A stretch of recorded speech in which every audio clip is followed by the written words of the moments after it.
When you're charging more, you've got to provide more. It's just about consistently showing the members like you're there along for the fitness and health journey that they're on, because equally people want growth, and if you've not got a facility for people to grow in, then you're only a couple of years away from falling behind. On this week's episode of the podcast, we have Jack Burton from Fit24. He has 3 locations with over 7,500 members. We live in a very fast-paced society where if it's not new, it's old.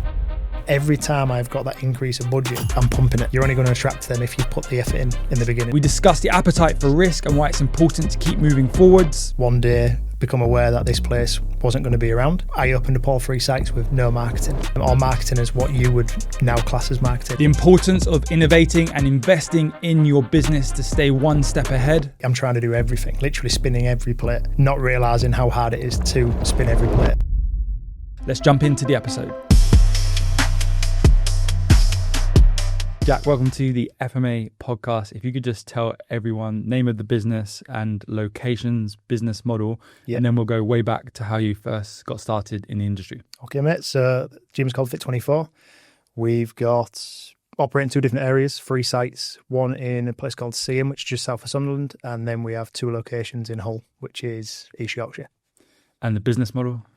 It started off budget club 13, 14 years ago, and now we sit a little bit higher in terms of like price point, commercial space, but with a real focus on being an actual training club where people are going to make some positive yards. And roughly how much is the price point? Cheapest membership, if you commit to a longer term, it'll be late 30s to mid 40s, and then if you go down like the coaching route, it can be 127 to 209. Depending on what level of accountability you're after. Then roughly across all sites, how many active users? There's about 7.5 active users. Total users, including people that might have like pauses, freezes, that kind of thing. For whatever reason, you're looking probably about 8,500. Yep. Amazing. So let's go way back. Okay. How did you get started in the fitness industry? Interest for gym. Went to a gym for 3 months. Well, signed up to a gym for 3 months. Went 3 times. Didn't really like it. Playing sport at the time, but knowing it was a good idea. And then just as you go through your youth, playing sports, end up around the gym environment, seeing people that are a bit older than you, wiser than you. I went to Total Fitness first, learning from the older guys in there, really enjoyed it. Found myself going 3 or 4 times a week, and then opportunity come up for me to start working in a new gym that was coming to the area.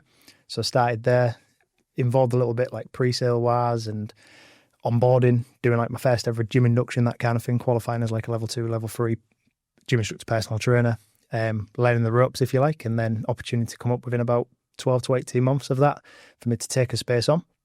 Still pretty young at the time, about 17, not really having a clue of the business world, and then taking that chance and then going from there and just learning as we go. So you're working in this gym. So how did you, what was the next step? Yeah. So starting off obviously as a gym instructor, you're very engaging with people. Back then as well, like, Instagram had maybe just come about. So the idea... What year was this roughly? This will have been 2010, something like that. So the idea of engaging with somebody through like DMing and that kind of thing wasn't there. So it would be always someone comes in, hello, how are you? What you're training today, that kind of thing. Seeing the people that was in the industry that was, 10, 15, 20 years obviously ahead of me, how they engaged with people. I started personal training with clients, enjoyed it, it was good. I'd made the mistake of taking a client at 6 a.m, then another one at 9 o'clock on the night, so it was long hours, but as a young person, you can do the hours, you can put the time in. And it was just like that relentless nature of just every day I'm there. If I've not got a client, I'm training. If I've not training, I'm finding a client. You lived and breathed it? Just lived and breathed it, yeah, that's it. Passionate. I guess fully booked PT, pretty quick? Did pretty well, yeah. Again, like this is, I think like most of us do, you start off and you're unsure of your ability. So you start off, you charge £20, £25 a session. I remember, the first client I had that did a before and after photo and tagged me in it. And I was shocked, like, oh, what is this? Because it was, again, even like, this is pre me seeing anybody advertise like or market in that way, get more clients off the back of that, like organically. But, I always had the ability to speak and engage with people, which, back then I just took it as, well, this is what you do as a human walking around. But it put me in a really good position to be able to build up a client base. And when opportunity come up, I was well known within that community to then go, well, it's potentially the right guy to take it forward. So let's talk about that next step. So PT, lots of clients. Yeah. What was next? So the gym itself was run not as effectively as what it should have been. Again, it was above my head really and what was going on behind the scenes. One day, become aware that this place wasn't going to be around, wasn't going to continue. The gym you was working? The gym I was working in, due to like the higher up management, that kind of thing. Opportunities come across my desk just because of the amount of hours I'd probably put in previously and seen as a familiar face. Took an opportunity. At the time, obviously it seemed like an opportunity, but come with massive expense. But, I was young. I was 17, 18. I thought, well, if this doesn't go well, I can recover. I've got time ahead. And this is probably going to be one of them. I'm not going to say it's one of them things where I had the hindsight to be able to go, this is going to be a great opportunity. But I think when you're young, you've got that little bit of, should we say, recklessness or unknowing. Your risk there. My risk appetite was probably quite high. So, I jumped at it and then 10-key operation kind of opened it up. I'd had a couple of bumps along the way, but... Did the gym shut for a rebrand or was it literally... Yeah, so it closed for about 2 weeks. Was in a shopping centre. So the shop, there was a lot of red tape and things like that with quite a large established landlord. So, me being a young person, again, naive to all of that. Dyslexic, so a lot of paperwork coming across and me going what on earth is all this? I've left school with no qualifications worth noting. So I'm like, what is all this? What's this world I'm looking into? Because 2 weeks ago I was just turning up, spending 45 minutes with Dave and Amanda and going through a session to all this. So when we got the keys, got the gym open, put an announcement out on Facebook, people coming back in, had a good reception because obviously I was always there. And then just went from there and weathered the storm of then your JDs coming along, XRs for less, that kind of thing, and operating as a budget for a while. So this location that you took over, is that still one of the locations? No, so we closed that location down in its 9th year and then moved across to the new location. It was going to remain open, but then the landlords, being who they are, become a little bit greedy and things like that. Even put a tracker above the door, realised how well the gym was doing, and then tracker to customer, track how many people was coming in and out. And then they tell you that, or did you see it? Or? We kind of become aware of it. Yeah. And then when I'd put a knowledge out, put the notification out that we're opening up the second site, they basically invited us to a coffee one day and basically said, look, you can take this space, you can continue on, but this is what it's going to cost. There was just no way it was going to be viable. So I was like, well, look, you give me an alternative. I'm gonna have to look at relocating basically the gym as it is. But it was it was a good move, again, without me kind of realising. I think when you're in that position where you just want to open another site, that was something that come along, which was a bit of luck for me to then lose that previous location. But the actual location itself in terms of the general area was pretty good because then within 2 years, I'd opened up a site back in the city centre, which is obviously still thriving. So let's go back to 17, 18-year-old you. So PT overnight, full-on business owner. Yeah. How did you finance the deal to get that gym? So I'd literally put hours in beforehand. So I'd probably put 3 or 4 years worth of work in the space of 12 to 18 months, just relentless with being able to take every new client on, do every hour that I possibly could.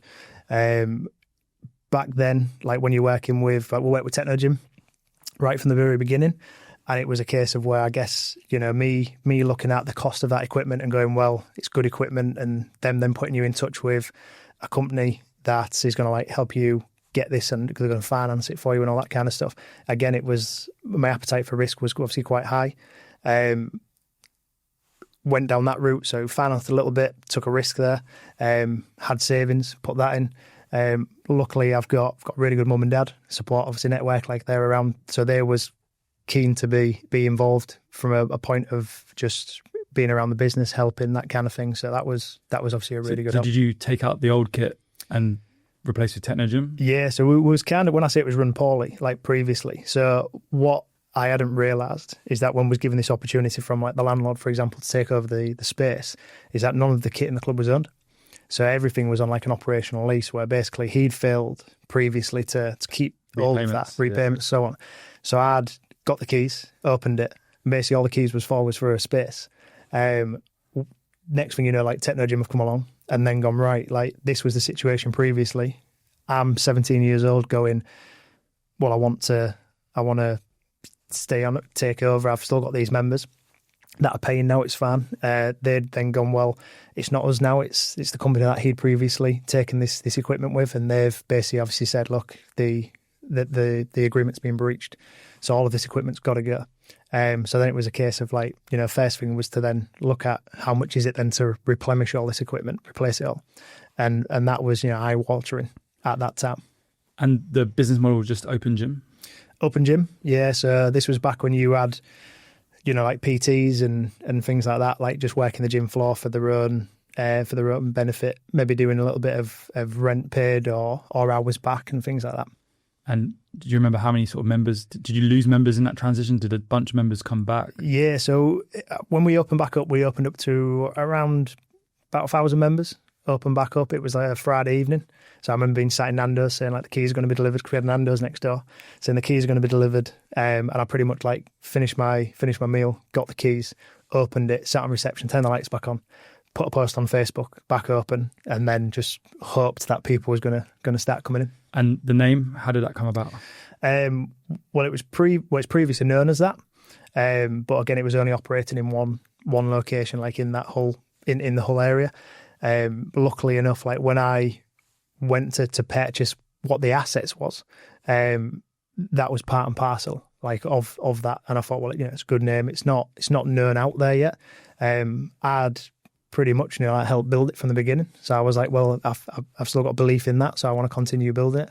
And is it 24 access? 24 access, yeah, 7 days a week.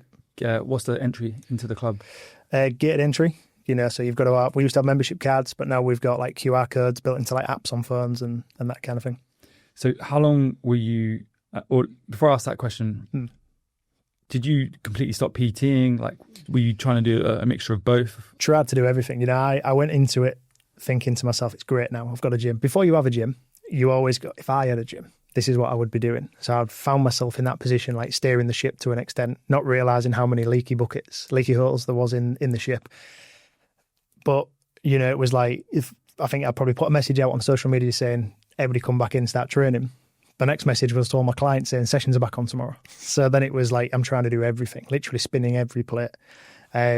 Not realising how hard it is to spin every plate. And at the same time, you'd then have the actual run-ins of the business then coming in, whether it be, everything from organising like utilities to staffing and servicing and everything else. So you're probably in the gym 24 hours yourself? Literally. There was a few times where I'd been caught asleep, fell asleep, not out of choice, like in the gym, and my friends had taken photos. Shower, go train a client. Shower, go and train a client, back on the gym floor. Somebody walks in, wants service. Oh, I'll just go and do that then.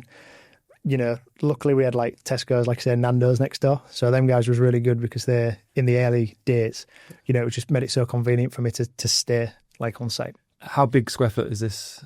What's that premises? About 16,000 square foot. So a decent size. And how many years were you in there before you? 9 years. 9 years. Yeah, 9 years. How long did it take you to drop the tools and be like, you know what? I'm not going to be a PT anymore. I'm going to just be a sole business owner. I'd probably say a good 3-4 years. A couple of clients I did continue with because I was like, well, I need that breathing space. I need a bit of a change of pace. And I couldn't just go home and not do anything. So I had to sort of continue. The break in it for me for that was where I thought I need to now start having a little bit of time away from the business. So I'd finally decided, I want to do something like drastic. I think everything that I do is pretty drastic, to be fair. I can't make my mind up and just go for it tomorrow. So I'm a big fan of like comic books, that kind of thing. And what I'd realised is, Bruce Wayne Batman has a dog, has a Great Dane. So I Googled it, Great Danes, found one, black. I thought, right, he's man. Made a call literally the next day, picked him up, walked back into the gym like on the Thursday night with this Great Dane in my hand, not knowing how big he was going to grow and everything. And then that for me made a clear decision, like I've got this responsibility now. So instead of me saying yes to these clients here and there, I've got time now to spend with him. So he was a bit of a saviour at that point because then he allowed me to step away from the business, do something that I just had to do. He's fully reliant on me there. And it gave me that nice little break. So you made a decision step back a little bit. Step back a little bit, yeah. And I guess the member numbers had gone up and the business had grown, right? Yeah, so we're doing well. I mean, we was always fighting against, being like a big commercial space like that, like high rents, and, we're next door to, your Nando's, your Zara, that kind of stuff. So like rent. Prime location. So footfall was probably good, right? But footfall was good, but it was on the first floor, so it wasn't as if you had people walking up and down. And the thing is, like, it can be prime location, but it's different type of business. So you've got people, I mean, I still go shopping in there, and the last thing I prepare for when I go into a place like that is to go and train and work out. So as much as it was good, and it had a really good, the 9 years I spent in there, I pretty much spent 8 of them years earning zero. In the grand scheme of things as like a business owner, or what you think you would as a business owner.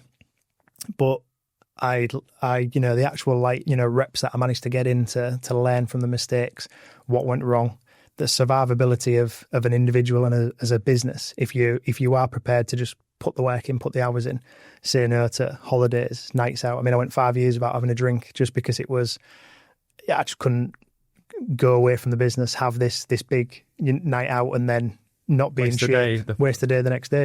It was a 7-day operation for me. Yeah, but it goes back to probably as a PT, you're just passionate, right? Just there, yeah. Help people. You want to grow something significant. Yeah, I found my feet with it. Not necessarily as I'd say like a full on gym owner, but just working in an environment where I'm speaking to people all the time. And I remember when I made the decision to take an individual on as a manager for the first time of that location, which then allowed me to really sort of take a step away. It was, right, okay, I'm employing someone now with a mortgage, with a partner, with a child, and I encompass that as my responsibility quite heavily, because I was like, you can't be running a business. It's one thing running the business for your own, desires and development and so on. But then when you're taking people on, like yourself, Ben, you run a team of people that ultimately rely upon you to steer the business in a direction which is going to be progressive for yourself, progressive for the business, progressive for them. It really sort of changed my mind at that point. Out of interest, you're no longer in that shopping centre. What shop is there? I think it was empty for a little bit. It was funny because when we'd actually left, they then sent me an offer to stay. And I was like, no, you just can't do that. And it's a crazy golf place now. So I do walk up there every now and again and I look at it and I'm like, I remember a thriving gym there with quite a few members, and now it's a crazy golf. What mistakes did you make in the early days that anyone watching, listening to this can avoid it? Maybe they're like, oh yeah, I made that mistake as well. Yeah. What I'd probably say is not everyone in a suit is out for good intentions. There's plenty of people out there that will try and get involved. I think when you walk into a business like of that scale and you've got nice techno gym equipment, you've got plenty of people on the equipment as well walking around, you've got a pretty good name for yourself, you always seem busy. You've always potentially got someone who's going to come along and try and get a piece of it. But then equally at the same time, like I still believe that there's more good than there is bad out there. But I think a lot of it is you can get so consumed within like 4 walls of an environment and then not know what else there is out there. So I say now, like, if I could go back to that time, 2010 to 2012, and I had the confidence to be able to do something like this, not even to this quality, but just be able to, go through a journey and speak about it, be open about it, the amount of, in itself, that's marketing, and the amount of traction that I would have then picked up back then would have been obviously far greater. So I think like marketing is probably going to be my biggest one, because I always had this, mentality, and it's the wrong mentality to have, where I've built it and it's good enough. And so people will just turn up. People just turn up, It's not how people work. So be cautious of people in suits. Be cautious of people in suits. And market quicker. Yeah, get in there. I mean, I've had plenty of conversations, obviously, with Charlie, where I'm just like, we just need to do more. Just do more. Just keep pumping it. Yeah. Any other mistakes? Investing. At times, I think probably invested a little bit too much, but then equally at the same time, I still probably make that mistake now, but then ultimately end up with a forever evolving product, which people do upgrading kit or experience. It can be anything. I get to the point. I remember when what had happened is I'd got to 30, and I remember I'd basically thought, I've worked all these years I tried really hard. Never really done anything like sort of out there. Everything's been for the business at this point. And I thought, you know what, I'm going to treat myself. So I went and got a nice vehicle.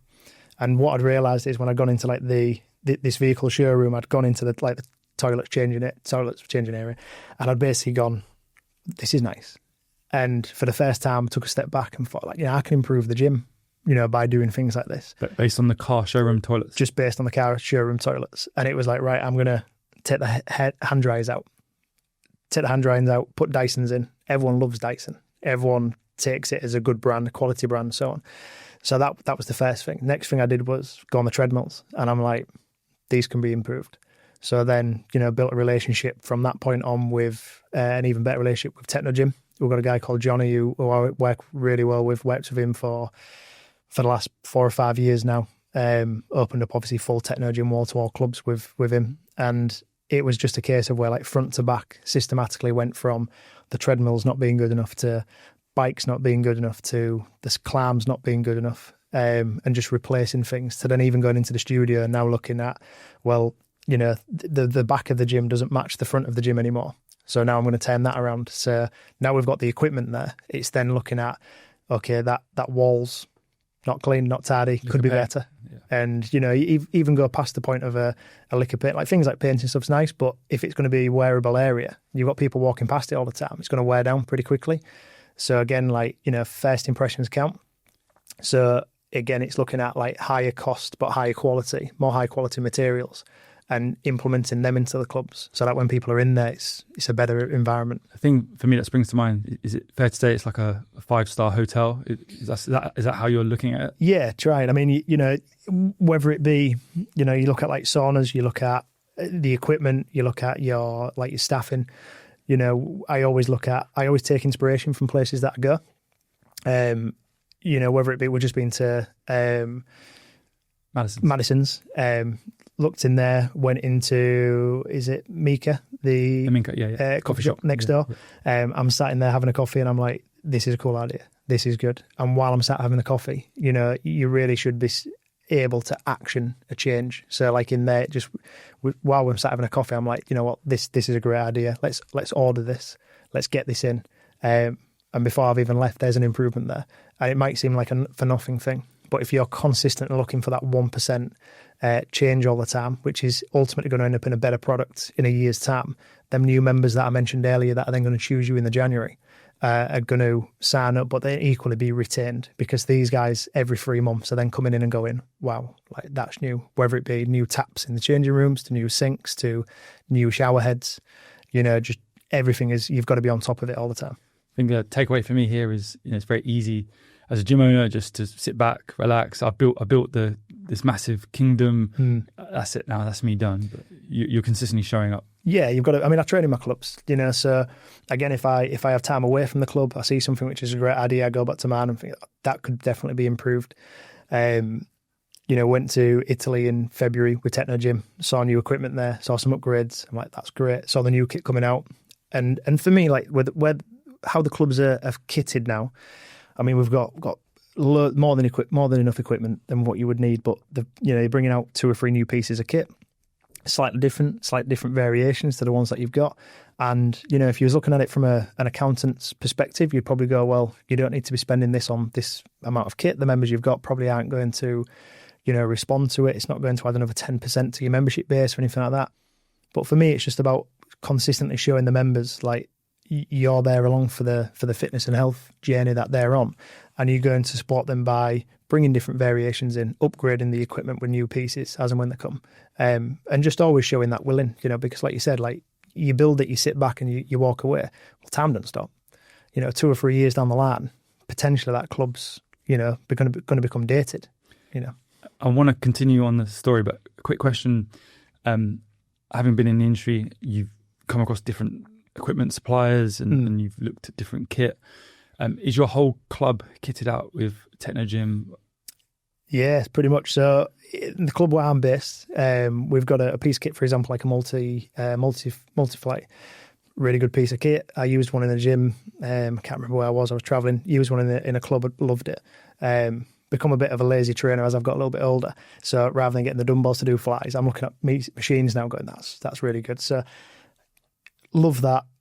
Technogym didn't do one. Got it from another supplier, and it's a good piece of kit. But when you're looking at, like, for me, Technogym is the quality's there, the support's there.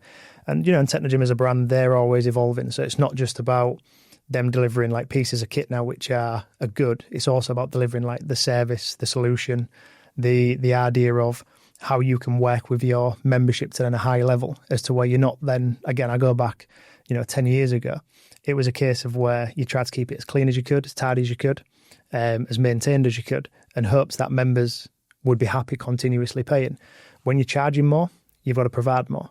And I think also the way like the mentality is going now is, we live in a very fast-paced society where if it's not new, it's old. So I think you've always got to keep one eye on, look at your journey with AI, and obviously what we went through in the mastermind yesterday. We want to always be up there with new stuff that's coming out, because people are going to adapt it. If I'd have said to you 10 years ago, if I'd have said to you 50 years ago, 100 years ago, you're going to be able to go drive past a window, tell them you want a burger. The next window, they're going to give you that burger. You'd have gone, no chance, not happening. If I'd have said to you 10 years ago, that fast food model, you're going to be able to get your iPhone out. You're going to be able to tell some guy on a bike or in a vehicle, I want a burger, and he's going to go and pick it up for you. Like that's where, we're evolving as humans. So you've got to be as responsive as that is, because otherwise people are fundamentally always comparing the lifestyle to the next thing. Yeah.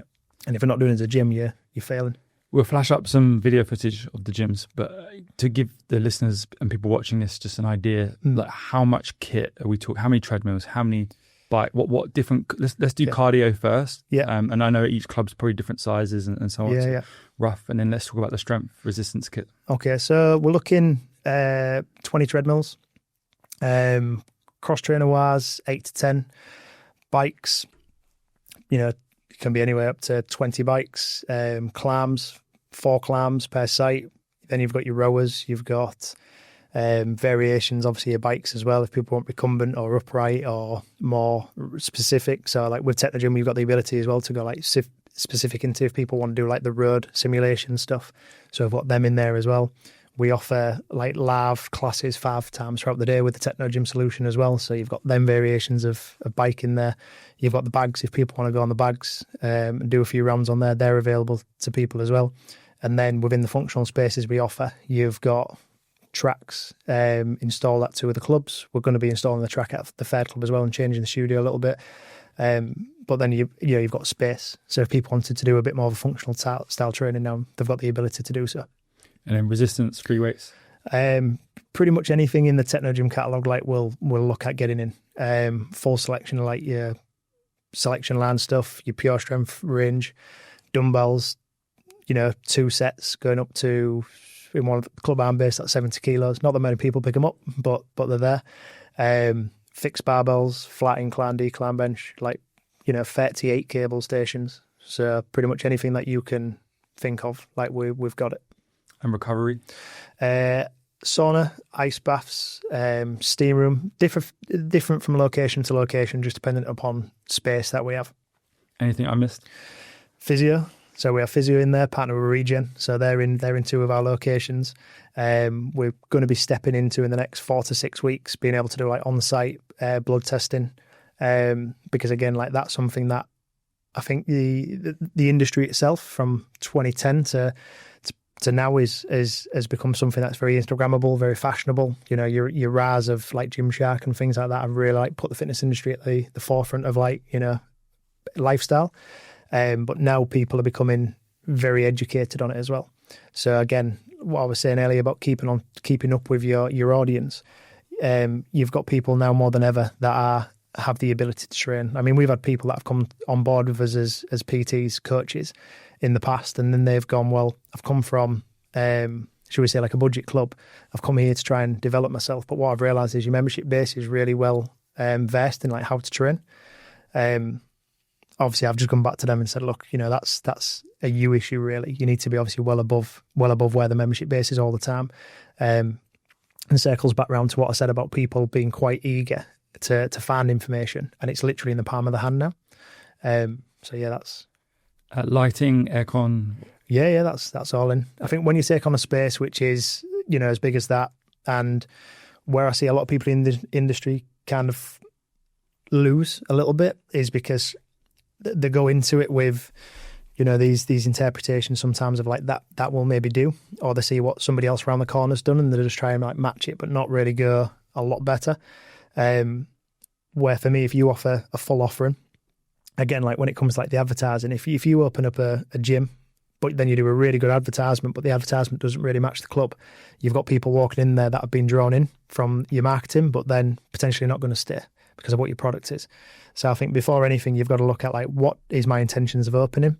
Is it better than the standard if you're going to go into it? And it doesn't matter what scale you're at, whether it be small group PT, whether it be small to medium sized gym, medium to large, you've got to make sure that everything on the ground is solid as a foundation. Because then when you attract the better level staff, you're only going to attract them if you've put the effort in the beginning. Because equally, people want growth. And if you've not got a facility for people to grow in, then, you're only a couple of years away from falling behind there. If you haven't got the investment. Stagnation and then exactly go backwards. Yeah. Let's go back to the story. So the site that you took over at 17 is pumping. It's 9 years later? 9 years later at that time. And you're looking at site 2. Site 2. Had you secured that at this point? Yes. Yeah. And then the landlords see that you've done this. Yeah. Then they say, look, the prices are going up. So now you've got to find another site for the original site. Yeah, so what happened is a bit of a whirlwind of moving parts like at that time, because obviously site 2 was in process, just starting. And then at the same time, like being hit with this curveball on the site 1. So we're going to have to look at, what are we going to do with that? And obviously decisions have got to be made quite quickly, because I couldn't spend much time in a thought process there, because, you need an open day for the new one. But you're also like, well, if I can't move forward with this, you've got to sometimes do one of the hardest things. Because even though that one had like massive expense and things like that, for me, it meant a lot to me, because it was a real like test of my ability and so on, and my grit and determination in that. But ultimately let it go. And when I'd let it go, it allowed me to then spend all my time on the new one. And I remember like saying this to other people, where it was as if I'd sort of just gone home, buried my head for 24 hours, gone to bed, woke up with like amazing clarity on how I'm going to move forward. Literally like packed my tools up, went to the new site and thought, well, what can I do? Like, we're going to be winding that one down. And I knew the process of doing that. And just market this new one to the best of our ability and try and open it up as good as what we could. How far are they apart? Site 1, site 2? About 2.5 miles, 3 miles. Yeah. Something like that. In traffic, what are we looking drive time? Good traffic, 10-15 minutes. But bad traffic, peak time, you can be 45 minutes to an hour. And I guess members switch between clubs depending on where they're working, living. And... Yeah, we do. We get a lot of members that go between the two. So Club 2 opens. How did you self-investment? Like what did you... Yeah, so luckily at this time it was able to be self-invested. So we opened up there, again, like limiting the risk as we've moved on from what site 1 was. But site 2 just pretty much became site 1. Because that one pretty much closed, and then within like 3 or 4 days, we then opened up. Site 2 opened up, or new site 1, if you like, opened up on a Sunday afternoon.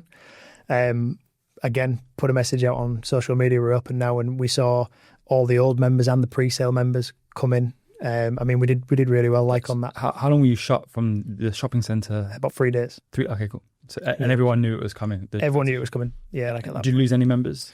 We lost a few. Some sleeping members, maybe? Or? A few sleeping members. We lost a few members in terms of, if just the location wasn't right for them. Yeah. We had it was at the time, you've got so many new members coming in. So it's very hard to then look at the data, because obviously I was on the ground at that time as well, just making sure that people was coming through the front door happy with obviously what we'd then built as this new club. So original club, doors open, yeah. Full swing. Club 2 is now open. So Club 2 opened up with a friend of mine, Luke. We opened that about 18 months later. About 18 months later, COVID had happened. So the main site, July 2019, that opened its doors and was now running. Opportunity to come up. I knew obviously we had a membership base there that didn't follow us at this point. So we're looking at the data and going, well, how many members did we leave behind? Found the location. Ended up in a conversation with Luke. moved the idea to the location that we're in now, and then said, yeah, we're going to go for it. Went for it. I do the fit outs and everything with the team. So stepped away from the gym at that point to focus on the fit out. Did the fit out, got the kit arranged, all that kind of stuff, and then opened on the 2nd of January in 2020 to then be told you're closing in March. Yeah, this was 2021. So we'd already gone through a part of COVID. We started the build in the October of that year.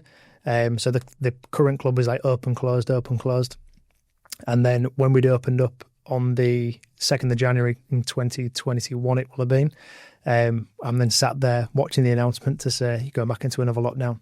So then we was locked down from the January, I think, probably through to the April, I think it was then. Obviously, a lot of members on direct debit. Yeah. What did you... Paused them. Yeah, just paused immediately. them. Just immediately. We obviously knew a little bit ahead of time, didn't we, when it comes to like COVID? Like they'd maybe give us, a week, 2 weeks worth of notice when it was going through the up and down and that kind of stuff. So worked with like Harlands at the time. It's now Explore. Working with Harlands, and I'd put the message across to them to say, look, as soon as anything's acknowledged, you don't need me to keep coming back and forth. Just freeze everybody's membership. Don't charge anybody. If it was already in flight submission with like the way direct debits work, just credit the account so that when we reopen back up, that person's then going to get their 30 days. And it just stopped any back and forth. Because we're dealing with a high volume of people. It's a very volatile situation with COVID. Equally we had people saying we want to pay and support, but for me, I was like, look, we just can't provide any service, so what? And it's not worth, like trying to open and people coming in and checking. Did you pause your any finances in the business? Like obviously, no. Lease you still had to pay, right? Yeah, no, just paid it. Just paid it. Ultimately, the way that I work is like, if you have got anything within the business which has helped you get open financially, you want that end date of that to come for the business. So you want to work on like a maturity point. So, for me, if I'm going to open up a club and invest X amount of my own money, I'm then going to want to work out a plan of like, how long is it going to take me to get this back? And let's just say if it's 4 years, at that point, that's the maturity point of the business. So for me, I then work backwards and go, right, well, how many members do I want to have by that point? What's the turnover of the business going to be by that point? I'm going to have had my initial investment back at that point, and then from there you're then working into your profit and your growth. And you mentioned Luke. What's his role in the business? Me and him, we've got a really good relationship. He's pretty much a friend. When I said before, like, don't trust people in suits. Well, Luke, he's wearing a suit a bit more often now because he's just been voted in as like the mayor of the city. But me and him started in a really good sort of relationship where we literally just shook hands, agreed that we was going to both, put money into this venture. We had no agreements drawn up or anything like that. We literally had a couple of coffees and just said, yeah, we'll do this together. I remember like when COVID come around, he was still fighting at the time. He's a boxer. So he was still fighting at the time. So he was off doing his fights and things like that. I didn't want to obviously interrupt his training camps and so on. So he trusted me just to get on with it. We'd catch up in between. And then just go from there. But it's, as a business now, it's, we've grown the business in the last like 3 or 4 years to now be like self-propelling.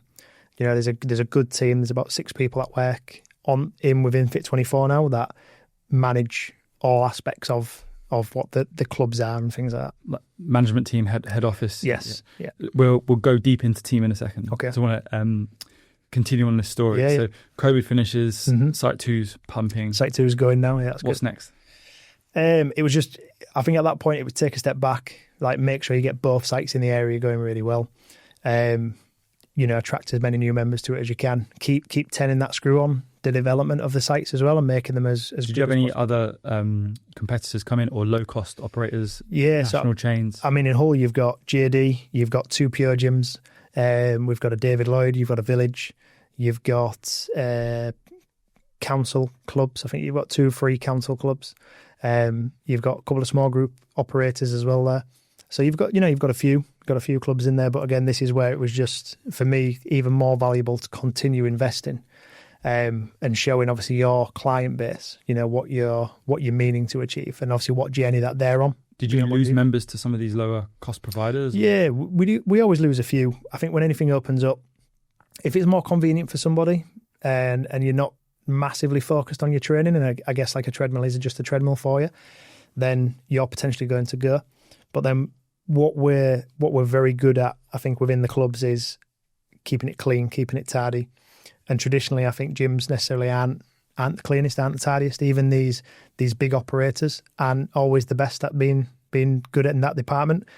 So I have a team of people that work within the clubs now that literally just go from the clubs, making sure they are clean, tidy, well maintained, all that kind of stuff. And if there's anything that needs doing, just do it. You don't have to come to me. You don't have to ask a question. Just cut me out of it and just move on. So site 2's all good. Site 2's good. Site 1's good. Look for a Fed. I looked at a couple of different locations. You turn up to a site and I do believe you have a good feeling for it. What are you looking for when you... Space, parking. Again, like I said earlier, if you're going to turn up. Don't do something that somebody else around the corner is doing and expect that you're going to be able to get their clients or so on. And I think with what I've then got in mind in terms of building out an actual brand and what we're about and it being a really effective training club, I turn up now looking at, is the space big enough for me to develop and deliver what it is that we're currently doing? And then where am I going to be in the next 12, 18, 24 months? And can that site develop into that as well? So when we looked at Seaham, for example, Seaham's a huge site and that's quite far. What's the drive time from Hull? 2.5 hours, 132 miles. So why it's quite a risk. Everything you've done is a risk, which we'll go deep in, but that's a long way away, right? Yeah, of course. I mean, for me, it was a test as well, test for myself, but it's also a test for the brand. If I can get that club to work 132 miles away, anything in between I can do. So, again, you build it, you then get the staff that come, you then get the members that, that'll come off the back of you building it. I mean, that build, look back now, it was funny, but, it was a good experience, but I remember living it, it can almost be a terrible experience, but, because it had some good ups and downs and things like that, which obviously build out the story and the journey. But we opened, wasn't necessarily the smoothest of openings or anything like that, but members got behind it from the local area. People travel from other connecting areas as well to it. Did you move up there or just commute? Or? No, commuted. I'd stay up there for a week or so at a time. But now it's sort of less and less, not because I don't want to be up there, but like you say, it's 2.5 hour trip. But the guys there that run it are good. Good management team. And good team. Yeah, good team. Just to give everyone sort of an idea, site 1, site 2, site 3, what square foot usage? Smallest one, you're about just under 15,000. The middle one, about 18,000. Biggest one, 23,000, something like that. So you was able to successfully pre-launch the club near Sunderland. Yes, yeah. Just for people outside of the UK, so what's the demographic in Hull, Sunderland, sort of roughly, just give people an idea. In terms of numbers? How many people live in numbers there? And then how affluent and... Got you. So, I mean, I grew up in Hull, so for me, it is what it is. It's very relatable. I remember growing up in Hull, people saying Hull's the end of the line. Everyone used to travel to Leeds for a night out because apparently it was better. We have no shops, we have no this, we have no that. But at the end of the day, people are people and people are striving for better. The way I look at it is most people now probably have an iPhone. Most people know what McDonald's is. Most people drink Coca-Cola. So if you build these things, people will gravitate towards it. In terms of demographics of the area, you've got a real mixed bag. Hull's traditionally, a very working town.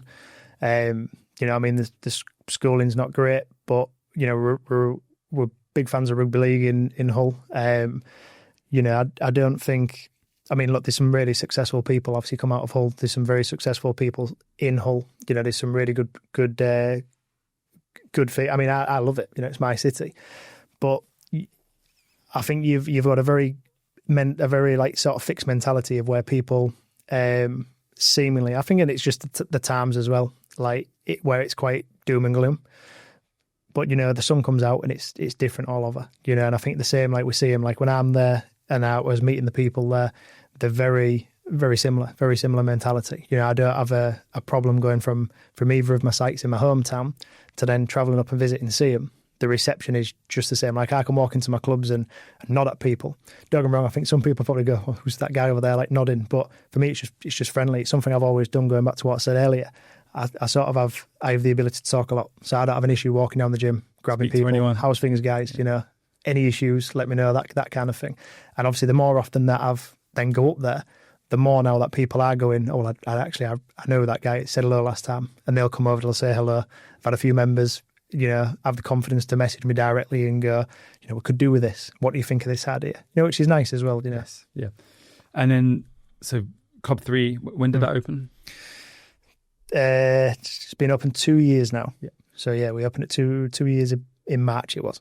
And in this whole journey, we didn't close off that a little bit. At what point did you stop PTing? Yeah, so it's probably around the time when I'd told you I got my dog, Dexter, got him, took the manager on. And at that point it was, right, okay, I can afford to buy that time back. Took a little bit of it just for myself. I'd moved as well, got my own home at that point, so spent a little bit of time building that and making that what I want it to be for me and him. It was at that point I'd probably sort of massively sort of took a step back from it. A couple of clients that I still had that I just wanted to sort of stick to, like most of us do. You always end up working with them people that you sort of gravitate a bit more to. It become a more and more difficult for me to find the time to train them. And also, like, you know, it's a conversation of where, look, like, guys, you've been with me for a while. I've qualified you out of one-to-one training now a few times, and you've kept coming back. You know, let's have a breather. I'm confident you're okay to go on your own. And to be fair, like, them guys off the top of my head, like, you know, I can think now I see them on a regular basis, still in the gym, still training, that kind of stuff. Nice. So site 3's pumping. You're out of PT fully. Like the gym's all 3 locations. What was the next? Again, growing, you know, building like this. When you've got 3 sites, you know, I mean, even when you've got 1 site, there is always something for you to be improving on, something for you to be doing. I mean, like, I was never one big into podcasting or anything like that. And then when I was doing CM, obviously there's a lot more travel for me there, a lot more time in the car, a lot more time on site, just, you know, getting on with certain bits and pieces. So I'd discover all these podcasts and things like that. I mean, again, I opened up all 3 sites with no marketing, or marketing is what you would now class as marketing. I mean, if we knew each other back then, you'd probably go, "You're meant to like to take that." But, you know, that was something that kept coming up. So for me, it sort of then like tweaked my interest in, like, okay, well, I've got these 3 gyms. I'm not marketing them. I don't know anything about Meta. Forget my Facebook password half the time. I was like, not used Instagram, kicked myself for not doing more in that thing. And I mean, look, even when I sort of had my interest peaked, I still didn't grasp it with both hands. It was kind of one of them, well, I'm doing the gyms, I enjoy the gyms, I've got the 3 gyms now. You know, I'll sort of put a little bit of effort into it. So I guess like opening that door on marketing was then like the next thing. And the more I've then progressed into that, and then the more I've then stepped further and further away from the day to day, it's then allowed me to go, well, actually, you know, I need that person there to fill this space I've left behind, which has then led to me to build this team where I'm now required. I mean, I could step away from the business now, from all 3 of them. I could step away. I could have time off. I could, you know, I mean, we're looking for a 4th site now because I could go and do a 4th site and know that the 3 sites that I'm leaving behind are going to still be successful and still grow in that 3-month period it takes me to get doors number 4 open, you know. 3 successful clubs with no marketing. Now you actively do marketing. What's your take on it? Started obviously with you guys 2 years ago, and it was something that everybody was like alluding to in different industries. So, you know, watching all these podcasts, taking all this information and people going on about marketing, building the brand, building their own brand and so on. Started obviously with you guys. You start obviously on a 90-day campaign, I believe, we started on. And for me, it was relatable. It started to become relatable to all them years ago when I paid X amount of money to become a personal trainer, not really knowing obviously what direction was going to end up at the end of that personal sort of training course. Back then, it was just an idea that I had. This obviously was then, this relationship was then started on the idea of everything that I've consumed that's out there, obviously on YouTube and Instagram, Facebook and so on, and then going, right, well, there's got to be value in this then for the business. And as much as we've built these businesses with very limited marketing, I think when I come on board with you guys, my actual overall spend of marketing was about £600. A month? No, over the 10 years. Oh, wow. So, or so on I'd been operating for. So with you guys, it was, okay, you're gonna buy into this 90 days. Obviously, member of your team was like, this is what we kind of guarantee you back, Jack, and this is this, blah, blah, blah. And I kind of even said, look, for me, there's a process. You know, we started off with the 90-day program. For me, it was a learning curve. Didn't really know what the results was that was going to get. I mentioned earlier about the leads we had in with Raleigh and how he's tackled them and how I tackled them. And it was new for the business, you know. So we'd done the 90 days. I think I'd then realised that like who you guys was working with all the time was like small group PT and a slightly different offering, or very different offering, if being honest, like to what we do. Then it was a case of like conversations and started. We then obviously, but I always knew that marketing was a step in the right direction. So we continued obviously on the next level of like relationship that you guys offer. And for me, for a longest time, I wasn't interested with the data in terms of like how many leads was coming in to an extent, or like how many signups had we done from them leads, because we're still successful anyway with the clubs. But then it was developing that relationship as to where like we now work directly with Charlie, you know, and it's a case of, right, like it's fully understanding then like what we offer as a model, who I am, what I want to achieve, what the team wants to achieve, and then being able to, you know, the idea of other people that I've listened to on this journey where they've sort of been reluctant to spend like daily on their business. And I just think to myself, like, you know, some of these people, let's say they're investing 50 grand into a small group facility. You're investing 50 grand into a small group facility before you've even opened your doors, hoping that people just walk in. But you won't spend £50 a day on telling people. And I just, you know, I'm at a point now where after all them years and the success that I was luckily able to achieve, if I'd have spent money on them 10 years, say if me and you had met 12 years ago, would my clubs have been more successful? I'd say so. Would I have had more clubs? I mean, I think you'd say so. So for me, it would have sped that journey up a little bit. So, you know, looking at it now, we've been around you, we've been around obviously the other clients that you have. We've gone through the process of like sort of learning who we are and who we want to market to and how it works to an extent. I mean, the journey is still very much in its infancy in terms of, I believe, like what we can actually do with marketing. You know, I think you'd be a fool to believe that I mean, not speaking for you guys obviously are better than us, but for us to think we're good at marketing, I'd say like we'd be fools to think that, because there's always more improvement. Just like I look for the clubs, one improvement every day, 1%, look for that in the marketing as well. You know, I think we spend about £100 maybe a day in the last ad that we did. The thing that I was on with Charlie with was, okay, well, we've got X amount of leads for that, X amount of signups. If I pump that, put another 20% in, I'm not expecting to get another 20% of the leads on top, but, you know, we will get more. And for me, it's like, I've said to Charlie, like, look, if I had £1,000 a day to spend on ads, and then we increased and we got to the ability to spend £1,100 a day, every time I've got that increase of budget, I'm pumping it. Because I just think to myself, now that you've built a really good product, like, why wouldn't you? And like some of these products, I mean, like the last gym, you know, you're talking like £1.5 million investment. Spending £100 a day on an ad is no risk, you know, especially when it brings people in through the doors. And the thing is with like ads and the way we operate, you're getting leads immediately, you're getting signups almost immediately, you're getting signups a week later, 2 weeks later, 2 months later, and you're building, like I mentioned earlier, that like tank of leads and underneath your business that you can always nurture, that are always going to crop back up and come back in, circle back around. And I think if I was going to give advice on anybody, like either starting with you guys or being like midway through a journey with you guys, it's that you said yesterday, like if you've got a problem within your business, you've got to come to us. You can't stay away and just think we're mind readers, we'll get it.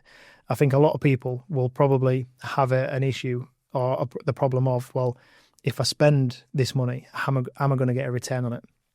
But I think you've got to look past the immediate return on that and not just even look at the amount of leads you get. Look at like the lead bank that you're building. Look at the actual initial reaction might be through Meta, but that person might have drove by your gym every day for the past year and just never come in until they've seen it. They might not even put a lead form in, but they've seen it. Meta's a very scary place. You know, if I was to go there with a budget that even I have, I doubt I'd be able to navigate it to be able to make sure we put the ads in the right place. So again, like even if I was to combine the expense that I pay you guys to operate with us and my marketing budget together, well, it's more than covered on a 30-day basis anyway. And for me, I can see like with the 3 clubs that I have now going from what we spent in the last 30 days to doubling, tripling, because I do believe like once you've got to the point where you've got a really good operation with, you know, where you are in 3 to 6 months of marketing, it just becomes like clockwork. Content created, push the content out, not always sales driven, just awareness, you know, and build that pipeline out as to where it becomes a very important arm of the business where you know you're getting a good return on that. Yeah, I love how you summarize that, and more gym owners, business owners need to understand the ecosystem of marketing and how important it is. Every big company in the world markets. You know, every mainstream gym markets. Like, why would a small independent? I mean, you know, as much as I've got the 3 clubs and the big sizes, they're good. We're still a small business. You know, we need to get out there. We haven't got the budget to probably go up against like JD and Pure Gym and so on. But because we're local, you know, our budget is probably more than what their budgets are in that small area. Yeah, like they'll go wider with like, you know, bus advertisements or exactly in Central Tube or, you know, yeah. And it's good having buses, but I mean, you know, for me, the last time I paid attention to what was on the side of a bus, I honestly couldn't tell you. The last time I read a newspaper, honestly couldn't tell you. But when you can be so specific and just go, right, well, forget about doing all this other stuff that may or may not work. Just pick something and be great at it. And, you know, doing that through like Meta, Instagram with you guys, like it's very precise. You can dominate that. And then once you've dominated it and you built it up to where it's that clockwork process and you've got people doing it with you as well, then like I said earlier, like the only other thing I would look to do is just to go around, shake hands and make people aware, like in the area businesses and so on, like who you guys are, whether it's a small coffee shop or you know, an Asda, just go in there. The old school marketing mixed with the new school marketing. Mixed with the new. Is that how you found FMA? Pretty much, yeah. So I think everybody that's in this kind of industry has heard of obviously that guy across the sea called Alex Hormozy. And obviously that guy, you know, the stuff that he was saying, you know, I kind of related to it a little bit. Like one of my friends, Josh, he's got a photo of me like asleep in the gym. You know, he then obviously advertises and shows and refers to that photo of him asleep in the gym.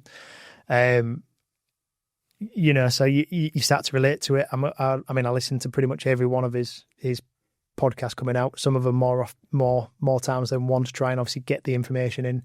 And then again with the way that you guys market, I remember I was sat in one of the clubs one day, and something had come through. Got a phone call off one of the guys at the time that was with you, one of your team.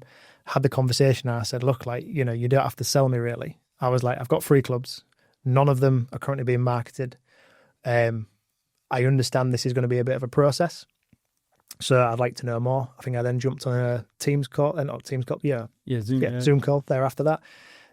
Spoke to one of your team again, said, listen, again, like this isn't going to be a hard sell. Just what are you intending to deliver? And again, like I'm a blank canvas here. And then just went from pre-call, sales call, got me on board as a client. You go through your first 90 days. You know, and we've been with you guys now for maybe coming up to about 2 years, something like that. Yeah. You know, and then basically just going through that process. Let's go and talk about your team. So you said the core 6. Yeah. What are their positions in the business? Okay, so we have Raleigh, who you've met today. He's again, like you even said, like, can't believe how old he is. Charlie mentioned it yesterday. He's handling all the leads. So, you know, for context, we had probably about 800 leads, I think, come in last month on the campaign that we did with Charlie.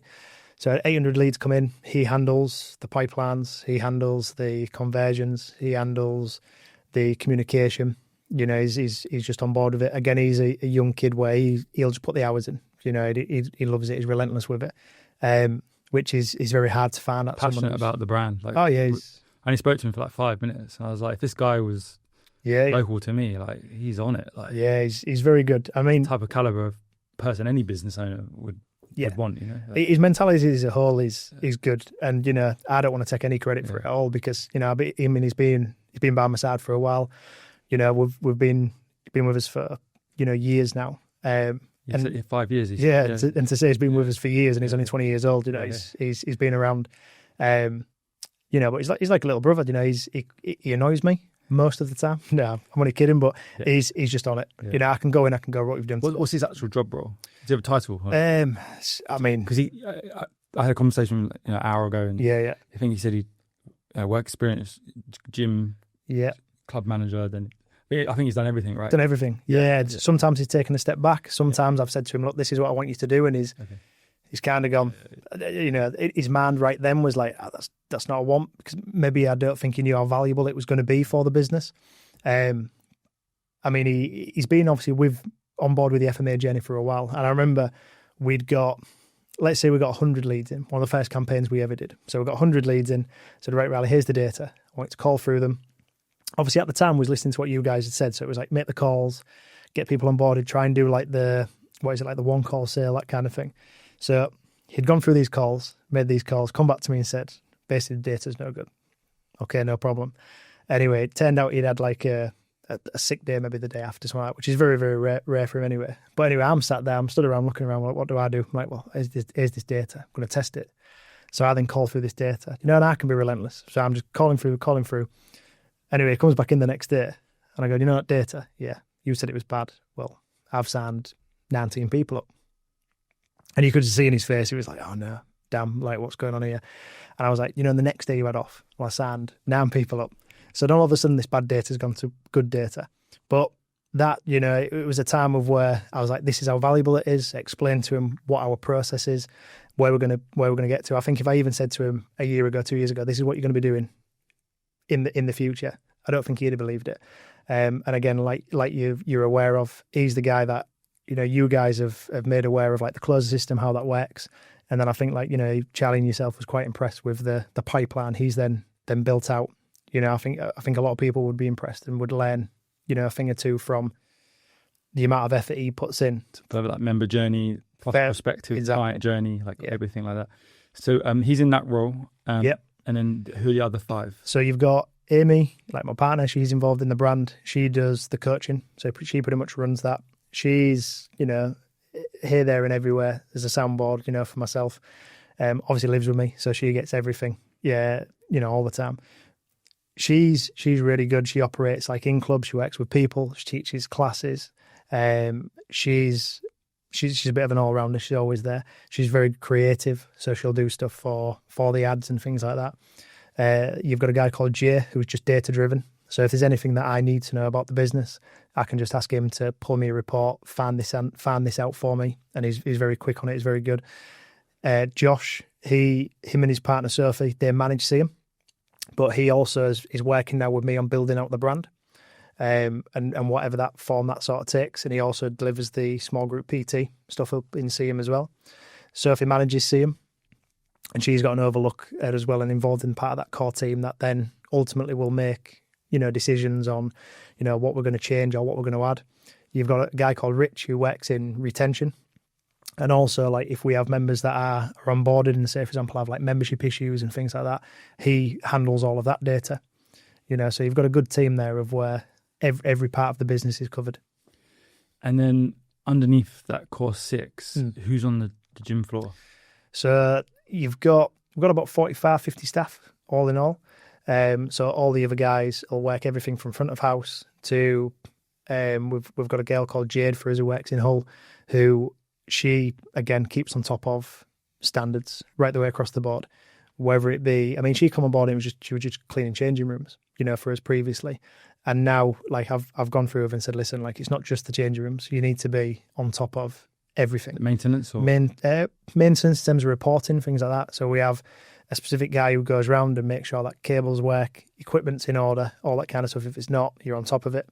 Upholstery on equipment, if that starts to go, we work with a company called Gym Wizard. They're good. We've worked with them for a few years now. Again, like, if you've got X amount of machines that need to be kept up to speed, kept up to date and repaired, get them in. It's kind of like as an actual system, it's like there's no cost spared on making sure that when somebody walks in, everything is in working order, is clean and tidy. Love it. And finances, like 3 big operations like that. Who's in your corner? You said you're dyslexic. I'm dyslexic. I hate numbers. I love making money. Not too good at counting the money. Yeah. I don't know if you're similar.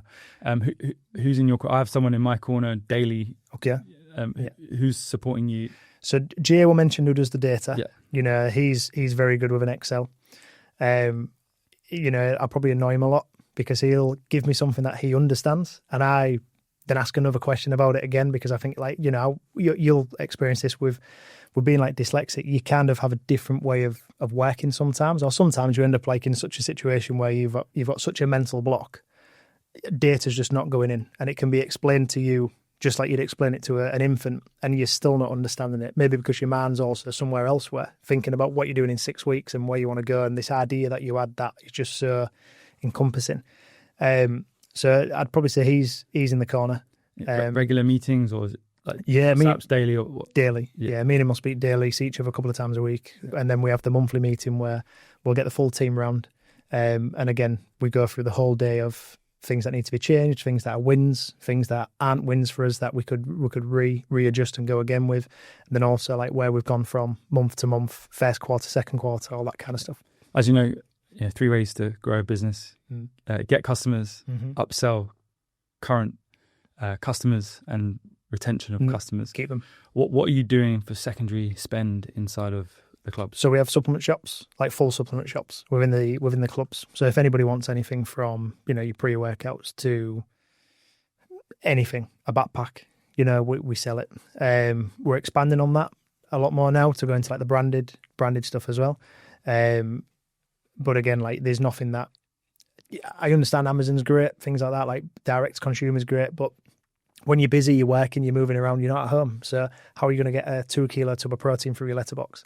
You don't necessarily want to get it delivered to your work, depending obviously on what you do, or you can't get delivered to your work. So it makes sense, you know, for you to have it there. So we do really well with secondary sales across all 3 sites. Specific brand you recommend, or do you have ones? Supplement brands are changing all the time. You know, there's always somebody new coming to market. I remember, you know, when we started, it was like your gold standard. USN was big, you know, for a while. PhD was big for a while. USN, you know, kind of seem to have moved away from like the UK now, and then you've got Perform, which have come around big, Naughty Boy, which are big, ABE, which are big, Dan, TWP, you know, good products, good range of products as well. Like he's very on it, you know, and because obviously he's, you know, he's a friend, he's direct.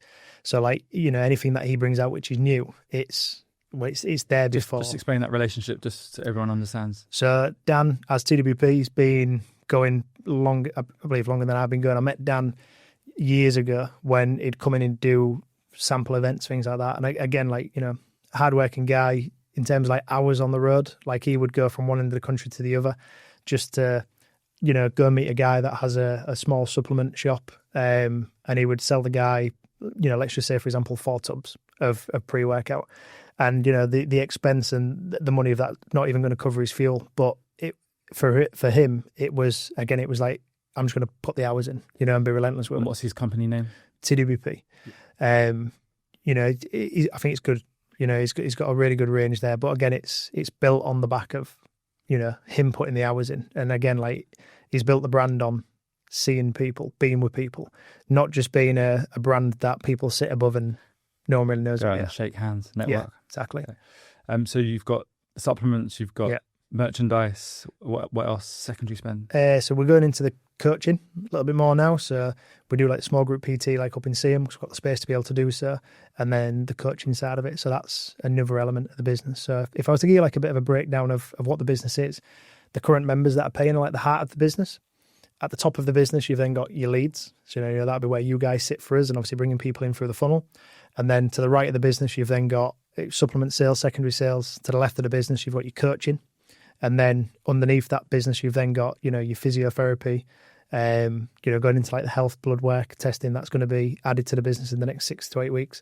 And then underneath, you know, the core of the business, you've then obviously always got that growing bank of people that have come through the lead system, seen an element of what you're about, but currently haven't committed to signing up, you know, but we value them as part of the overall structure because, you know, they're going to be members in 3 months. They're going to be members in 6 months. Nurture them. Just nurture them. Yeah. What is the demographic that you're attracting into the club? We have everybody. So, you know, we have young kids coming in 13, 14 with the parents, where the parents want to get them in something healthy, you know, and something positive for them. We have kids off their own back coming in asking how old it is, how old do we have to be to become a member of this gym. You know, we're quite strict on the rules and how they have to be. 13, you can become a member. You've got to come with a parent or guardian. From 15, you can start to come on your own. Obviously, general memberships obviously start from 18 plus. And then once you qualify and you get to the point where you've hit a good age of 70, your membership's free. Oh, really? So we don't charge you for that. I'm a big, again, growing up like in Hull and things like that, like, it being working town, I've looked at the people that come before me, and they've built a platform for us to then develop and work and give back, and give back. I like that touch. Did you get that idea from somewhere, or was it just? No, I was sat around one day. Well, to be fair, we had a lady called Joyce. She's not with us anymore. She passed away this year, but she come to the gym one day. This is back when I had like the first ever club. She's come in one day. We turn the music down. I'm thinking, she's meant to go in the cinema upstairs, and she's not realised. And then no, she shocked me. She was like, I want to have a look around the gym. I said, okay, I'll show you around. So again, music's down, toured her through, showed her some machines. I lost my grandparents quite young, so but I've always respected obviously the elderly people. And then I was like, I've always had this attitude of how would I want my grandparents to have been treated, if they're out and about. So I'd taken her around. She seemed really keen, and she went, right, I'll be back on Monday. It was a Saturday. She was like, I'll be back on Monday. I was like, okay, we'll see. Anyway, off she goes. I think she won't come back. Anyway, she did. And she was like, how much is it? I was like, I can't charge you. Again, she's too old for me to charge her. She ain't going to wear the kit out. She ain't going to put miles on a treadmill. So I was like, just come in. I'll show you what to do. Went through a few machines with her. She become a bit of a celebrity, to be fair, because I think she joined us when she was late 80s. And it got to the point where, for Joyce, where she'd get 2 buses, to come to the gym, have a coffee with us, so she would pay us in shortbread and biscuits and things like that. But again, like, everybody loved her, all the staff loved her. I mean, I would, take time out. I could be busy, I could be doing something. She'd come in, like, come on, let's go and have a coffee. Let's do this, let's do that. She'd leave the gym, I'd walk her back to the bus station and so on. But again, like, I just took that, for what she'd obviously like shown everybody and how she was with everybody. I think it was just a really nice thing to do, to go, look, you've got this older generation of people where, gyms aren't necessarily seen as places for them to go. We've got to do a little bit more to get them in, create a welcoming space. And I think it's really good because these guys haven't come from the age of Instagram where they're DMing people. They come in and they expect to be spoken to. And I think what's good about them mixing with the younger generation is then they're having conversation. And it just brings that little bit more of a heart and soul into the business. People going about community. I think that's a really, really good way to build community. I love it. I've never heard of a gym owner to do something like this. So your ballpark, give or take, how many 70 pluses do you have across the 3 sites? It's probably over 100. Probably over 100 over 70 pluses where, they don't come all the time. But we do, throughout the week, we'll do like free coffee on a Thursday and things like that. And I say to people, look, like, it's not about coming and training necessarily for them, depending on what situation is. But if they've got nothing to do and they're coming to me, one of my best friends, I've not seen him for a while because he's really good. He's all over the world working. But his dad, Graham, turned 70 in like a month. And I'd seen that he'd come back down to Father's Day, posted a photo of him, and I'd put a message in and say, like, hope you're all doing well. Love to see you. Like, pop and see us. So he comes in on the Monday, tells me that he's been through a bit of a, health sort of journey recently. Lost a little bit of weight, but is retired, but needs something to do. And I was like, look, mate, get yourself in. Like, again, look, they're not going to be breaking your kit, are they? And I'm like, if you've got a business on the scale of mine, or maybe even a little bit smaller, small group PT wise, if you've got 100 to 150 clients or thousands of clients and you don't have the ability to give something back, it doesn't have to be on a big scale, but it can be, like I say, for me, it's giving just over 100 people the ability to come and have a coffee and get out and speak to people and engage. It's a really nice thing to do, which, we should almost all of us try to do something like that. Yeah, just imagine if the whole fitness industry adopted that. Did it? Well, you know what? I think to myself, like, it's always going to be someone's dad. It's always going to be someone's mum, grandma, granddad, aunt, uncle, whatever. For me, you've got finance and you've got goodwill. There's 2 different types of currency, I believe, in the world, like I've just mentioned. And I think if say, for example, let's just say they've got a grandkid, they go to Pure Gym and they pay to go to a Pure Gym or a JD or any other operator, but they're not necessarily happy there. They just go for convenience. And then once a week, they go and have a catch up with the grandma. And the grandma goes, I've just joined that gym. Like, how much are they charging? Nothing. I just go, it's free. I get a free coffee. I do X, Y, and Z. It's nice. They all speak to each other and so on. Like, for me, that then builds into that young person and going, well, I'm going to go there instead. Because where would I want to spend my hard-earned money? somewhere that's giving back and somewhere that's helping. Soulless gym. Or a soulless gym that gives nothing back. Yeah. Again, so for me, it was just a really nice thing to do that. We had a couple of people that was already, that was signed up paying us a membership, and there was over 70 already. And, when we told them, like, look, you don't have to pay for a membership anymore, one of them turned around to one of the girls who works for us and just said, how much is personal training? And just started personal training with them. Another one started buying protein bars, and it was just, they want to support you. It comes back, It comes back, in many ways. Yeah. Love it. I'd be interested to know the 24-hour usage. What stats do you have on that? Like, have you ever thought it's not worth us doing this? Let's cut it down to 16 hours, 12 hours. Yeah. Do you get people through the night? Like, literally, like, what's... Yeah. So there's always people coming in, always people through the night. I think if you look at a good operator now, like most of us will operate, if you was to say, right, I'm going to open up a gym, what's the peak, what's the best hours I'm going to open? You'd probably always go, what 6 till 10, something like that. But you've got people now that work in industries like 2 till 10. So, I mean, for me, for example, going back to when I was a member of Total Fitness, going back like 15, 16 years now, if I trained rugby on an evening, started at 6, 7 o'clock, Total Fitness is kicking out by 9:30. But if I wanted to go to the gym, it's very tight to try and get there. Quick strength session, use the recovery area, whatever it would be. And after time, you can't get a shower, so then you've got to go home and mess around there. So for me, straight away, it was like, well, I'd have a gym open till 11. And then you've got people starting work at 6 o'clock. So I'd have a gym that opens up at 5. But, we've got so many people now that are working all hours of all days and all different forms of work. So for me, it was like, well, if I'm going to have a gym which is operating from 5 in the morning till 11 at night, is there a point in shutting down for 6 hours? You've got low usage anyway. So it's not as if obviously it's loads of wear and tear throughout them hours. And it's a good opportunity as well to get your gym back into like really good working order while there's nobody there. Plus as well, you don't then run the risk of someone turning up late, opening late, and you've got members that stood outside or trying to close early. You've got a full round the clock seamless situation then. Any security issues you've had? No, touch wood, we've never had any. I mean, we're quite big on making sure that the community of people that we've grown with over the years has been kept as good as possible. So if we have any issues with individuals and things like that, we're very keen to sorry, like this isn't the place, for you to be in. Like there's plenty of other operations for you to go to where they might accept that kind of behaviour, whether it be to, if someone doesn't approach a member of the team in the correct way, like I'm very, very keen on just get rid. Don't give people second chances away you go. High Rocks, how has that impacted the business? Only from a positive point. I think, a couple of years ago we had CrossFit. Years before that, we had the introduction of like Zumba and bounce boards and everything else. There's always some new fad in fitness, isn't there?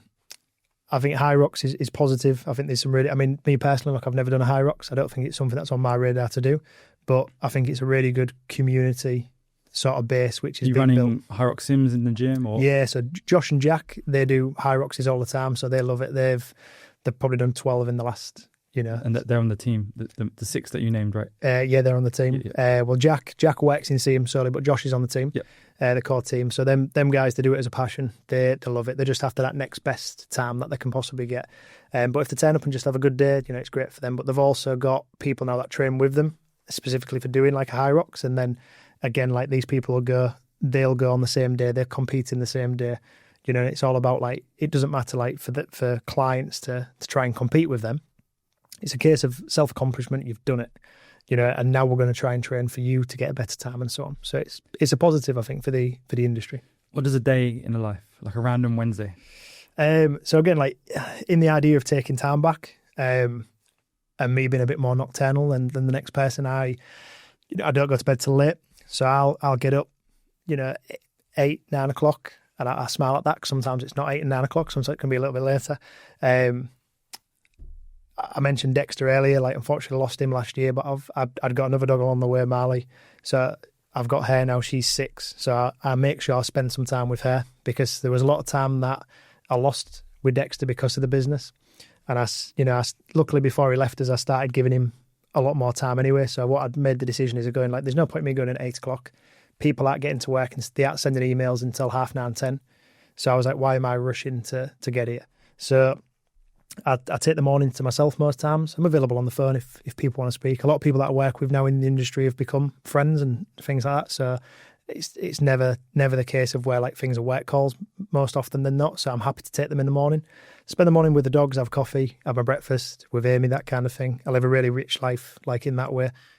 Getting to work for 10:30, and I'd probably say like most times I'll have 2 or 3 appointments throughout the day, meeting people, whether it be Johnny from Techno Gym or somebody new who's coming on board, or a member of the team that's got a couple of ideas.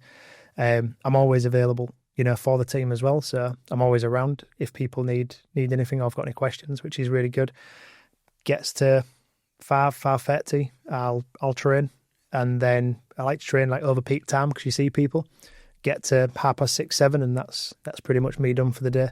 Unless obviously I get caught in that next conversation with the guys coming in, and then it could be 8, 9 o'clock. But I am genuinely at that point where I don't really feel as though I'm at work. I'm just enjoying this process. I've bounced between subjects. I want to go back to team. How do you align everyone across? Well, 2 sites are fairly close to each other. Obviously, one's 2.5 hours away. Do you have on-site meetings? Did the team who are further up north come down, or vice versa? Or how often does this happen? Do you have off-site meetings? So we have a meeting once a month now. Everybody comes down to the site, which I'm based at. That's like the heart of the business, that one. So a lot of the things get trialled and tested within that site, see how the membership base responds to it. So it's something that I've got a hands-on approach to with the guys that are there. Jay's based at the one in the city centre, which is still in Hull, but like I say, 2.5, 3 miles away. So we'll go through all the data. We normally have a pre-meeting, me, him, and Rich, who deals with all the membership stuff. We'll have a pre-meeting 2 or 3 days before, going over the data, so I know exactly what we're looking at, so we're not going into that blind. And then Josh Sophie will come down, and then we'll go over anything, and we literally spend the whole day. If it's a case of where we normally start about 10:30, 11, if we was to have everything sewn up and tied up by 3, 4 o'clock, it's done. In the last one, I think we was there until 7, 8 o'clock, because if there's something that needs to be addressed, it's kind of like, well, I'm locking the door. You're not going until we solve this problem. Yeah, get dinner ordered in, and a PowerPoint on screen, just going through actions. Yeah, got a TV in there. We'll go through the data. We'll go through any new things that we've maybe seen and stuff like that. Full discussion. What data are you tracking? Everything. So we'll go through members' retention rates. We go through what part of the month is best to have people paying a membership to have the highest chance of collection. We go through how many leads we've had, how many successful conversions we've had from them leads, how many members have left, why members have left us, how many members have come back to us, returned, how many points of contact have people had. If we've gone through a split test of having somebody contacted 12 times in the first 10 days as opposed to 18 times, what difference has that made in terms of like how many people have signed up? I'd pretty much say like there isn't much of the data, and we stress test it as well. So if we do report on data and then like 30 days later we're running the same report or something similar, it's a case of like, how much data do we actually have to, or how many different versions of data do we have to have in order to have like the best oversight of how well the business is at any one point. Let's go back to sales. We briefly touched upon it. So in the 3 clubs had no marketing initially. Yes. So I'm guessing the sales process was go to the website. So we had a we still got a website which isn't up to scratch in terms of how well the clubs are doing, but obviously we were using Accelerate, the guys obviously who work with yourselves, good guys, and working with Explore, the company that we deal with like in the background for membership base, to build a website that represents the brand. The CRM. Explore do the CRM and so on. Accelerate do the website. Do the website, yeah. So we're going through that process now with them building that, because the way I looked at it is that your website can be great, but if your product isn't good, it's kind of irrelevant anyway. But yeah, in terms of sales process, people would come in, they'd hear about us. My friend told me it was good, or I've just seen your Instagram post, whatever it would be, or I've walked by it because I've gone to Nando's for the last 3 years, whatever. So to come in, to go through a sales process. I say a sales process, it's not even worth discussing what that sales process used to be, but they'd get signed up, and then free gym. You go from there, come and train. No real tracking of data, just hoping that month to month it would grow a little bit, get a little bit better, that kind of stuff. A mistake that I made is like for the first 9 years of business, we never increased the price. So like what we're charging on day one, I was charging 9 years later. Why is that? My mistake. You get so consumed, I think, in that I own a gym. It's great. It's this. And then it wasn't until I was opened up to podcasts, speaking to other people, speaking to how to actually operate a business and what my actual goal was now, and how much potential we had, that I could then actually start to go, well, this has to change, and it's got to change as rapidly as possible, which was good to come at the time it did, because it also meant new club, implement some new changes, and then grow from there. But we tend to find every time we do something new, it's better. So then I can then spend the next 90 days going back across the whole portfolio and go, this change worked really well, let's change it. And then just keep going backwards and forwards. So now you're actively lead generating? Yes. So what's the sales process now? So sales process sits with the team. So what we do is you'd have an advert go out, obviously with yourselves. Lead would come through the CRM, which Riley operates, the closed system. He's got a pipeline built out with various emails, text messages, phone calls built into that as well, which he'll then do to really try and obviously, again, like nurture the lead as well as possible. Because, we have an understanding that, like, your demographic of people in your area aren't marching bands. They don't walk past you and then just forever go and you never see them again. These are people that are driving to and from work every day that might drive past you 14 times a week, So when they're on social media and you're then in front of them, in my case, I like to try and dominate the area. So we might be in front of them 14 times a day on the handheld device as well.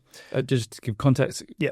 So basically spending more money yeah. to advertise, to be shown up on the feed more often. So yeah. They see you. And then for me, like, these guys are coming in, we might have their data for 6 months. And they're constantly driving by us, constantly seeing stuff on social media about this deal or this offer or this transformation, this little bit of content. They're getting their emails, they're getting the phones, they're getting the text messages over a period of time. What we're now building into is like where do they go then there after that? So we've already got a pipeline for it, but I want to personally then do one, which will be like a 14-day challenge to a better. Even if you are a member, you'll get it. A 14-day challenge to a better you. And it can be a case of, let's try and build some steps up. Let's try and do this. Let's try and do that. Because for me, it's giving someone something, which then warms them, keeps them warm to the point of where all they've got to happen is them to be stuck in traffic and think, if I turn off here, I'm either going to spend 20 minutes actually doing something I've been putting off and saying I should be doing, or I'm going to be sat in the boiling heat in traffic for 45 minutes trying to fight to get home. So for me, it's always about keeping them as hot as possible. And that nurture process, so many business owners, not just gym owners, like they think they get an inquiry, yeah. like they get frustrated when that person doesn't pick up the phone or doesn't respond instantly, doesn't purchase straight away. And, bringing it back to fitness, not everyone's like us. Not everyone wants. No. People have, fears and hesitance to go into a gym. It can be a scary place, right? Because they had a bad experience previously or, Definitely. I mean, health and fitness is for everybody, right? Unfortunately, our health, wellness, strength, it's not something we achieve and earn, something that we rent daily. And it very quickly leaves us if we don't keep on top of it. Whether you're interested in, let's just say, we work with a school. The school is very, very well versed in like engineering and things like that. They're really, really like ahead of the time, like massively impressive in what they do. And we have a partnership with them where they bring all of their kids. So 600 kids come through one of my sites every week across like 14, 15, 16 physical sessions. education? Physical education. They've got a really good process that they follow. And we want to support them like as much as possible. But these kids are coming in and these kids are super intelligent. So they're working with Siemens, they're working in F1, and these kids are young kids. But these kids aren't necessarily, all driven to want to be the next athlete. From a young age now, you've got kids. When I was a kid, everybody wanted to be a footballer, rugby player, something like that. These kids now, like, they've been brought up with technology, which by the age of 10, 11, 12 years old, they're hyper aware of all these opportunities and things that are moving in the world. So they're 13, 14, mainstream school isn't for them. They go to this engineering college called Rondeering. Go to the engineering college, it's super facility. You've got nothing else like it I've ever seen. And they go through this process where they're then put onto apprenticeships, scholarships, all that kind of stuff with like Siemens and all this kind of stuff. And these guys know what they want to be doing from a young age. So for me, it's about us trying to fit in and say, look, like, you could be hyper successful in, say, for example, developing the next version of an F1 car that's going to be like a split second faster, or making a wind turbine blade even more efficient, or medical equipment even better, or design, or whatever it would be. But you can't neglect your body. So in which case we try and obviously get these kids out of like the classroom environment, give them like half an hour, 45 minutes of physical movement, and say like, we don't want you to be a bodybuilder if you don't want to be, but understand how your body works. Understand that it's really important for you to keep this habit as an adult, and don't drop it. And most of them will stay in the local area and stay in the local area. Well, a lot of them, what happens is that the age out of obviously that system in school, they go to uni, or a lot of them qualify actually into employment, so they get picked up by Siemens and so on. And then what happens is then they come back to us because they've been with us for 3 or 4 years anyway, and they join us on a separate membership we have for them. I think Gary Vaynerchuk, he said if he was to buy an American football team, the first thing he would do is he would go to all the schools and give them free jerseys. Yes. So the kids support that team, because that money 15, 20 years later will come back to you. Yeah. It's exactly the same. Yeah. How did you get that relationship initially? Opened up the gym in the city centre. They operate just around the corner from us, and they don't have any facilities that are anything like ours. Built a relationship with them. Me and Luke did a talk in the school, and then spoke to the guys on the board there and said, well, look, we can accommodate this. And the good thing about what we offer is it's an adult environment, so what they're trying to achieve within the school is get these kids onto like a really high level of thinking, which they do really, really well. And what good is it in getting these kids to then do standard PE, which is, here's a football, go and kick that around for a little bit. Half of them are interested in that anyway, because they're super focused on the things that they're interested in. Bringing them into that adult environment gives them a little breather from school. Different stimulation. Yeah. Exactly. It gets them on it's high level of thinking. Because they don't come into the gym and get the hands held. Mm-hmm. They come into the gym now and they know what to do. Well, I think the takeaway for me is too many gym owners. Yes, Meta is the quickest, easiest way to market and scale a business, but there's other forms to market. Building relationships in your community like that. Yes, it's a little bit slower, but it will pay off over time. Definitely. I mean, like, I've got an idea of how, when I open up site number 4, what my role is. So I used to be hyper fixated on like being part of the build, so I would do like, for example, my third club, CM, I spent time tiling, I spent time grouting, building, fitting mirrors, all that kind of stuff. And what I've learned, like with working with you guys, actually the conversation today with Josh, I said, like, when we do site number 4, and what my role will be is to go around all the businesses, shake hands, say hello, introduce myself. This is what I'm doing new to the area, and just offering value, and building relationships, because for us now, like, again, we'll probably get into it. We've gone on a journey with you guys and, developed something that we're still trying to develop all the time. I've developed the clubs already to be as good as what they can possibly be and be proud of them. Where do I really fit in the business? And this is where, like, when I have these monthly meetings and I'm sort of sat there, it's kind of like I'm redundant now. If I was to go back into coaching, would I be a good coach?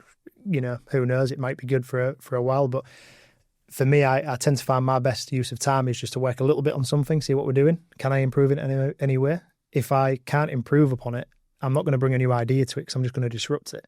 So I try and leave the main team as well. I do leave everybody to just become better on their own accord now, because if I'm constantly on top of someone, it's just added pressure that they don't need. Love it. Let's go back to when you first opened, 17 years old. It was quite a unique situation, and the traits probably shown up all throughout your adulthood.